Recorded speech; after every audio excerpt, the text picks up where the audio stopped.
오늘 말씀은 예레미야 30장 1절에서부터 11절 말씀인데 제가 3절을 한번 다시 읽겠습니다. 여호와의 말씀이니라. 보라, 내가 내 백성 이스라엘과 유다의 포로를 돌아가게 할 날이 오리니 내가 그들을 그 조상들에게 준 땅으로 돌아오게 할 것이니 그들이 그 땅을 차지하리라. 여호와께서 말씀하시니라. 지금 이스라엘 백성은 망해서 바벨론에 끌려가 있습니다. 그 바벨론에 끌려가서 종 노릇하면서 아주 무거운 돌로 성을 쌓기도 하고 운하를 파기도 하고 공중정원, 그 유명한 공중정원을 짓기도 하고 온갖 노역을 다 당하고 힘들게 살아가고 있습니다. 이 나라가 바벨론이죠. 그런데 때가 되면 페르시아에게 멸망하게 됩니다. 물론 이제 페르시아도 끝이 이제 헬라에게 알렉산더에게 멸망을 하게 되죠.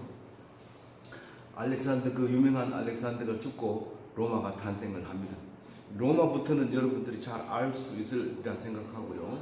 이 바벨론에 끌려가 있는 유대인들에 대해서 기록한 성경 말씀입니다. 물론 북이스라엘과 남유다 이 두 개로 갈라져 있는 이스라엘 백성이 북이스라엘은 150년 전에 아수르라고 하는 나라에 의해서 망해버렸고 남유다는 근근히 살아남아 있었지만 바벨론에 의해서 멸망당해버리고 맙니다. 그리고 그 끌려가 있을 때에 예레미야라고 하는 선지자가 그 끌려가 있는 포로들을 향해서 하나님 말씀을 전하는 이야기가 이 예레미야서가 되겠습니다. 그런데 이 예레미야서를 읽어보면 우리가 힘든 어려움을 겪지 않고는 절대로 기쁜 일이 없다, 그 얘기를 합니다. 그것을 알고 있는 사람은 지금 굉장히 힘들더라도 끝까지 노력하고 견디고 있는 것을 알 수 있습니다. 감옥에 있는 사람이 능히 죽지 않고 살아나오는 이유는 내가 살아나가면 좋은 일이 있을 거다, 그렇게 생각을 하고 그 감옥을 견디기 때문에 잘 견디고 나옵니다. 그런데 종신징역을 준다든가 절대로 나가서 좋은 일이 안 생긴다는 사실을 알면 그 감옥에서 거의 대부분 죽게 되는 것이죠. 우리가 아기를 낳을 때 엄마가 해산하는 것을 모르거나 해산하지 못한다, 그러면 얼마나 힘들겠어요. 배가 이렇게 나온 상태에서 일평생 산다고 생각해 보세요. 안 낳고 정말 괴물이죠. 그런데 아기를 낳기 때문에 견딜 수 있는 겁니다. 그래서 우리는 살아가면서 아기를 낳을 수 있는가, 이걸 알아보고 싶어 해요. 공부를 하고 싶어 해요. 그래서 모든 엄마들은 아기가 몇 달 되면 얼마나 큰지, 출산 예정일은 언젠지 그것을 관심을 가지고 공부를 합니다. 그러면 훨씬 덜 불안하죠. 안 그러면 모르면은 여행도 못하고 아무 일도 못하고 언제 어디서 아기가 나올지 아니면 또 안 나올지 그걸 걱정하고 염려하죠. 근데 엄청 고통스럽다는 거예요. 우리가 군대 가서 갔다 온 사람은 남의 얘기 안 듣고 자기 얘기만 계속 하죠. 군대 갔다 온 얘기. 왜냐하면 힘들고 어렵기 때문에 그래요. 그리고 편안하게 놀고 놀던 사람은 할 얘기가 없어요. 그게 자랑이가, 이렇게 얘기하면 아무 말도 못하고 들어갑니다. 그런데 군대 얘기는 안 들어주면 미안하잖아요. 끝까지 들어주고 야, 참 수고했다, 그렇게 하면서 우리는 늘 군대 갔다 온 사람과 갔다 오지 않은 사람 차이가 나게 되어 있습니다.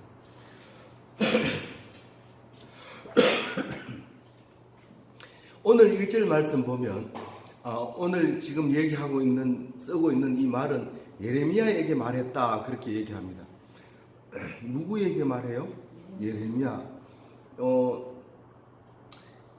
예레미야한테 얘기한다고 해가지고 이게 성경이 바로 되는 게 아닙니다. 나중에 예레미야가 한 말이 그대로 이루어지고 난 뒤에 예레미야 이야기를 기록해서 우리에게 들려줍니다. 왜 그것을 기록해서 들려줄까요?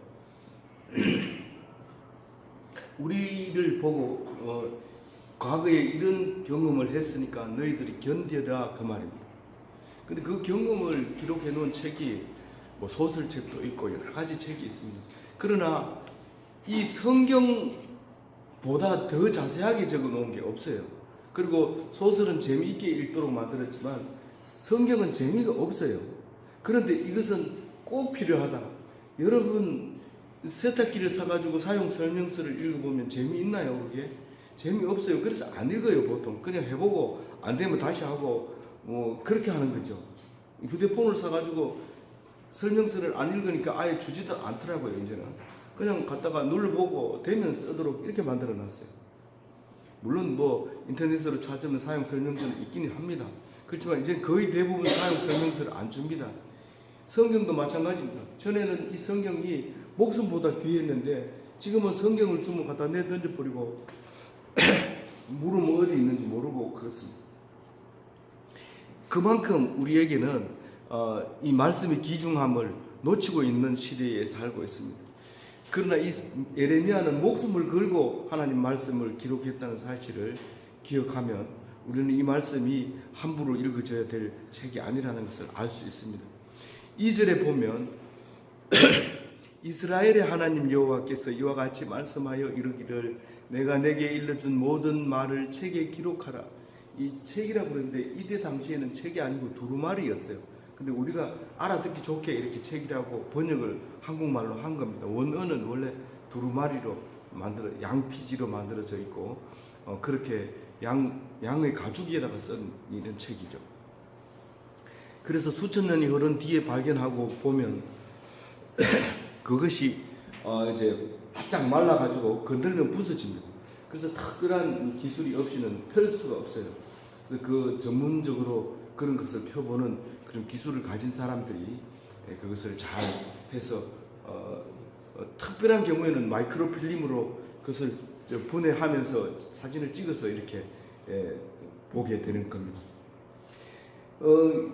이거를 일일이 기록했기 때문에 우리는 의심 없이 읽을 수 있는 겁니다.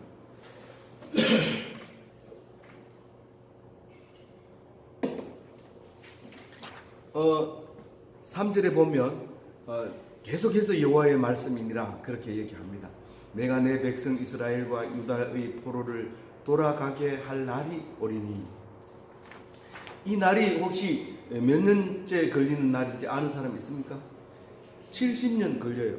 그런데 이 예레미야가 이 얘기를 하는데 70년 걸리면 아무래도 나이가 30 먹었다면 이 100세가 넘어야 되는데 이거는 자기하고 관계없는 얘기 같이 들립니다. 근데 성경은 2000년 전에 썼는 이 말씀이 오늘 그대로 우리에게 적용이 되는 거예요. 이 말씀이 옛날 쓰는 책이니까 버리는 것이 아니라 지금도 여전히 귀한 책으로 우리에게 읽혀진다는 겁니다. 그러니까 70년은 아무것도 아니에요. 그 아들에게 너희는 나서 반드시 이스라엘로 돌아가야 된다. 만약에 네가 늙어서 죽게 되면 네 아들한테도 이 얘기를 해야 된다. 그렇게 말하지만 사실은 그렇게 전달되지 못해 3대를 못 갑니다. 아버지가 가르쳐 준 대로 안 가르쳐 주고 엉뚱한 얘기를 하고 그래서 손자는 그것을 못 알아봅니다. 그런데 이 글로 써서 남겨놓으면 책에다 써서 남겨놓으면 그 후손들이 2000년이 지나도 오늘하고 똑같네. 이것은 정말 중요하네. 맞네. 그러고 읽어보게 되는데 그게 성경이라는 거예요. 그게 성경이라는 거예요. 그래서 그렇다 하더라도 왜 이스라엘 옛날 이야기를 합니까? 오늘 여기 모인 사람들은 기독교인입니다. 예수 그리스도를 믿는 사람들입니다. 예수 그리스도를 믿는 사람이라면 예수 그리스도가 어떻게 해서 우리의 주가 되고 우리의 주인이 되는 건지 그걸 말하려면 구약 성경 없이는 설명이 안 됩니다. 이 구약 성경대로 말씀 그대로 오신 분이 예수님이기 때문에 우리는 이 말씀을 잘 읽어야 되는 것이죠. 그래서 조상으로 돌아간다고 해요. 그러면서 돌아가서 원래 너희들 조상에게 준 그 땅에서 너희가 차지하고 살게 될 것이다. 그렇게 3절에 얘기를 합니다. 그러면서 4절에는 이스라엘과 유다에 대하여 하신 말씀이 이러하니라. 이스라엘과 맨 처음에는 이스라엘이 안 갈라졌어요. 그런데 왕정 시대를 거치면서 남유다가 따로 떨어져서 이스라엘과 유다 이렇게 갈라졌어요. 근데 이스라엘이 먼저 망하면서 유다가 뭐라고 하냐면 이것은 우리의 하나님이다 그렇게 얘기를 합니다. 그러나 사실 예레미야는 같은 사실 북이스라엘 출신이긴 하지만 유다라는 말보다는 이스라엘이라는 말을 더 좋아합니다. 그래서 다른 선지자들은 다 유다와 예루살렘에 대해서 예언을 하지만 이 예레미야는 꼭 이스라엘을 넣어서 유다와 이스라엘, 그래서 하나님 백성이라고 말하고 있습니다. 우리는 이스라엘 백성입니까? 우리는 이스라엘 백성입니다. 그러니까 이걸 읽는 겁니다. 족보가 정말 그래요?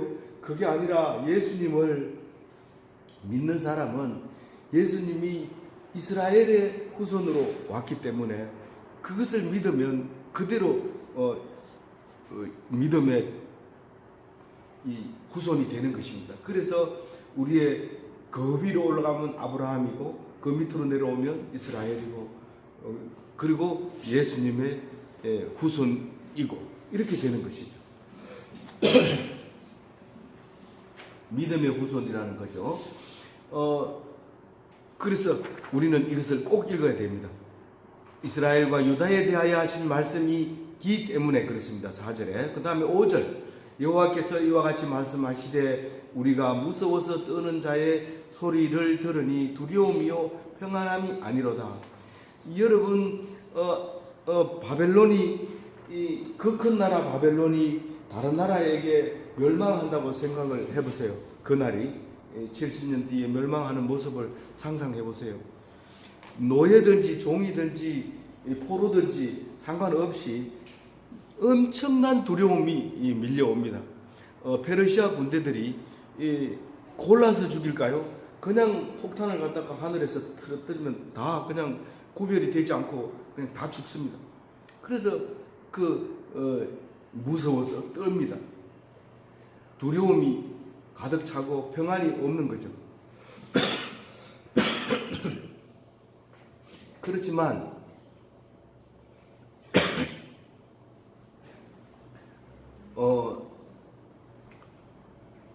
두려워해야 돼요, 말아야 돼요.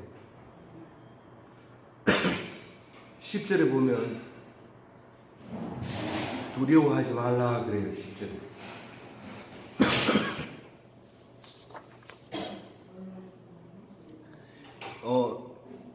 얼마나 두려워하고 불안해하는지 몰라요.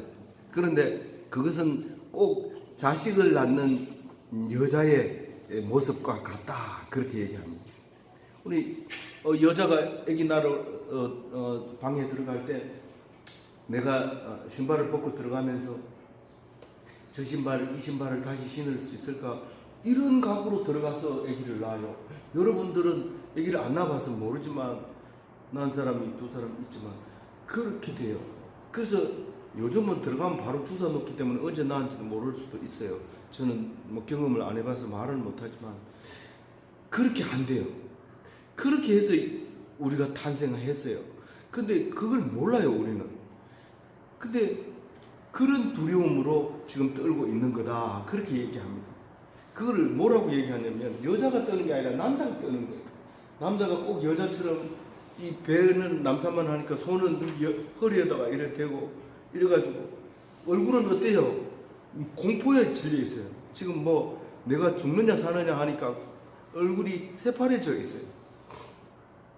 남자가 그러고 있다는 거예요. 남자가 이제 그 기간이 끝나면 이 출산하는 시간이 뭐 짧게는 10분이고 길게는 뭐 몇 시간 진통이 오기도 하는데 그런 기간이 지나면 이제 해산을 해서 이제 정말로 기쁨의 날이 곧 온다 그렇게 얘기합니다. 그런데 7절에 보면 슬프다 그날이여 그와 같이 엄청난 날이 없으리라 그렇게 얘기합니다. 그날은 야곱의 환난 때로다. 이 야곱은 이스라엘을 야곱이라고 불러요. 어떤 때 야곱이라고 어떤 때 이스라엘이라고 합니까? 혈족으로 보면 야곱이라는 말을 쓰는 게 맞지만 하나님을 만나고 나서는 이스라엘이라는 말을 써야 돼요. 그렇지만 이 성경에서는 가끔 가다 정신 차리게 하기 위해서 계속 이스라엘이라고 쓰다가 야곱이라는 말을 쓰는데 그때 정신 차리고 읽어봐야 돼요. 지금 슬픕니까 안 슬픕니까? 7절에 엄청 슬프죠. 왜 슬퍼요? 첫 아기를 낳을 때는요, 모든 골반의 뼈가 다 쓰러져서 탈골이 돼야 돼요. 안 그러고는 아기를 낳을 수가 없어요. 그리고 얼굴이 찌그러지고 그 예쁘던 몸매가 완전히 망가지는 거예요. 엄청 슬프죠. 막 울고 심지어는 신랑이 옆에 있으면 막 쥐어뜯고 이런 사람도 있어요. 그런 환란의 날, 엄청 슬픈 날, 이거보다 더 큰 날이 없다. 사실은 남자들이 이 방관하는 바람에 여자들이 옛날에는 아기를 낳다가 많이 죽었어요. 그 옛날 무덤을 파보면 아기 낳다가 죽었는데 사실은 그 사람이 암이 걸려 있고 뭐 이런 이야기들을 많이 합니다. 그 옛날 시체를 갖다가 별 짓을 다 해보죠. 다 알 수 있어요. 그래서 그런 엄청난 환란의 때다. 그가 그렇게 얘기합니다. 그런데 그가 환란에서 구하여 냄을 얻으리로다. 아기를 낳아버리면 살아요. 아기를 낳아버려. 근데 아기를 나오기 전에 의식을 잃어버린다든가 힘이 빠져버린다든가 그러면 아기를 못 낳고 그냥 힘을 못 줘서 중간에 걸리면 엄마도 죽고 아기도 죽고 다 죽어버려. 그런데 하나님께서 구해낸다는 거예요. 내가 살려줄게. 그런다는 거예요. 근데 그 아기가 얼마나 기쁠까요? 아기 나누면. 뭐 쉽게 낳은 게 기쁠까요? 고통이 많을수록 기쁠까요? 당연히 고통이 많을수록 기쁘죠. 어떤 사람은 실력이 좋아가지고 자격증을 막 여러 개 땁니다. 그럼 자격증을 귀하게 여길까요? 안 그럴까요? 그럼 별로로 생각해. 뭐 그거 따면 뭐하냐 이러고. 그런데 실력이 없어서 겨우 딴 사람은 그거 따가지고 평생을 그 자격증으로 먹고 삽니다. 공부 잘하는 사람이 서울대학 들어갔는데 어떻게 서울대학 들어갔어요? 그까짓 거 뭐 이러면서 들어가는데 사람들은 막 기절을 합니다. 얼마나 그 말에 대해서 교만하다 이러면서 막 그렇게 얘기하는데 사실 들어간 사람은 별로 힘 안 들어요. 어떻게 들어간지 자기도 잘 모르니까요. 그렇게 지금 하나님이 지키고 있다. 네 노력으로 살아남는 게 아니고 하나님께서 구원해 주신다. 그 얘기를 하고 싶어서 말하고 있는 거예요. 8절에 얘기합니다. 만군의 여호와의 말씀이라. 그날에 내가 내 목에서 멍에를 꺾어버리며 내 포박을 끊으리니 다시는 이방인을 섬기지 아니하리라. 바벨론에 가면 처음부터 끝까지 발목에 착고를 채워놨어요. 그 착고는 필요할 때는 움직여야 될 것 같으면 이 공을 달아놔요. 쇠 공을 이렇게 달아놔서 멀리 갈 때는 그거 들고 다리를 질질 꺼면서 가요. 그거 없으면 빨리 도망가기 때문에 그게 달려있으면 사람들이 가서 잡아올 수 있기 때문에 그래 놓기도 하고 또 뭐 앉아서 하는 일을 시키려면 기둥에다 그냥 착고를 매놓고 일을 시키고 그렇게 하죠. 근데 그걸 다 끊어버리겠대요. 이 날이 지나면, 해산의 날이 지나면 다 끊어버리고 어떻게 한다고요? 다시는 이방인을 섬기지 않는다는 거예요. 바벨론 사람이 오면은 온갖 시중을 다 들어야 되는데 그런 거 하지 않겠다는 거예요. 그럼 어떻게 하는데? 9절에 같이 읽어볼까요? 9절 시작. 그들은 그들의 하나님 여호와를 섬기며 내가 그들을 위하여 세울 그들의 다윗 왕. 이제는 왕이 없어요. 왕이 없고 하나님이 왕 대신 왕이시요. 그런데 왜 다윗이라는 말을 썼을까요? 이 다윗은 철저하게 하나님 편에 있는 사람이에요. 왕이면서도 꼭 하나님한테 물어보고 잘못하면 하나님한테 용서를 빌고 심지어는 남의 여자 한번 건드렸다가 침상이 썩도록 울고 밥도 못 먹고 그 아이가 나서 죽을 때까지 식음을 전폐하고 엎드려서 일어나지 않았던 그 다윗입니다. 그래서 그 하나님을 믿었기 때문에 꼭 다윗의 왕을 섬길 것이다. 그렇게 얘기합니다. 근데 다윗의 왕을 이어받지를 못했어요. 그 이후에 바벨론 포로 갔다 와가지고 다윗의 왕위를 이어받지 못했어요. 근데 언제 이루어져요? 예수님이 오셔서 이걸 일으키는 거예요. 다윗의 후손으로 왕으로 왔어요. 그래서 예수님을 알아본 사람들은 다윗의 후손이여 그렇게 부르니까 아직 때가 아니라고 조용히 하라고 야단치는 이야기가 복음서에 나오죠. 그래서 이 야곱의 후손으로 와가지고 왕으로 오셔요. 그래서 이스라엘의 왕이 나셨다. 성탄절 되면 그 얘기하죠. 그거 모르고 하면 안 돼요. 그것은 이스라엘 왕이 나셨다 이 찬송하기 전에 예레미야 30장 몇 절이죠? 9절을 한번 읽어봐요. 그러면 그들의 왕 다윗을 섬기리라. 우리 보고 하는 소리예요. 우리 성탄절에 그 왕이 오셨다는 게 예수님이 오셨다 그 말을 하고 있는 거예요. 성경을 응하기 위해서 오셨다. 성경을 응해서 왔다. 그 말을 우리는 예수님 때문에 이것을 읽고 있는 거예요.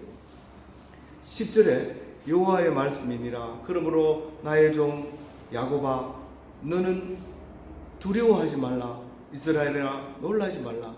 내가 너를 먼 곳으로부터 구원하고 내 자손을 잡혀가고 있는 땅에서 구원하리니 잡혀가 있는 땅에서 구원하리니 야곱이 돌아와서 태평과 안락을 누릴 것이며 두렵게 할 자가 없으리라. 두렵게 하는 자가 있어서는 안 돼요. 우리는 두려우면 안 돼요. 우리는 누구기 때문에? 이스라엘 자손이기 때문에. 그래서 태평을 누리면서 살아야 되는 거예요. 아시겠죠? 네. 환란이 오면 두려워해요. 겁나죠. 겁나고 벌벌 떨고 얼굴이 새파래지죠.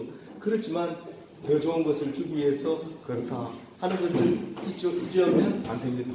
자, 11절 읽어보고 마칩니다.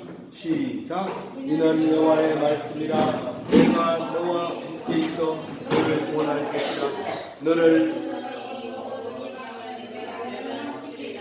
그럴지라도 너만은 멸망시키지 아니하리라. 그러나 내가 보내다가 너를 지지할 것이요 결코 의지한 자로만 여기지 아니하리라. 예수 믿는 사람은 하나님과 함께합니다. 그래서 다른 사람은 다 멸망해도 살아남습니다.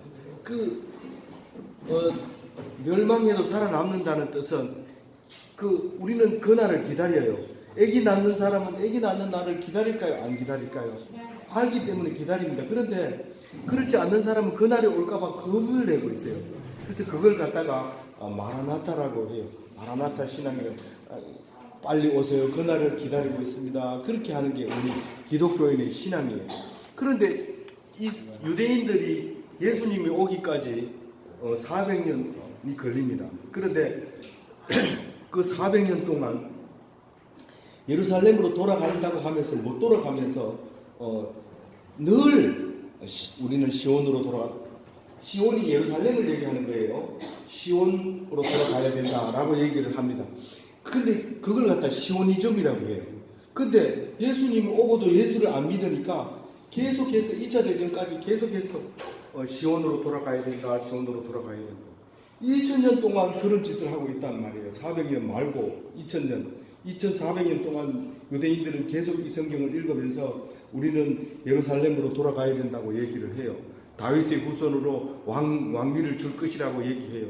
그런데 기독교인은 예수님이 오시는 예수님이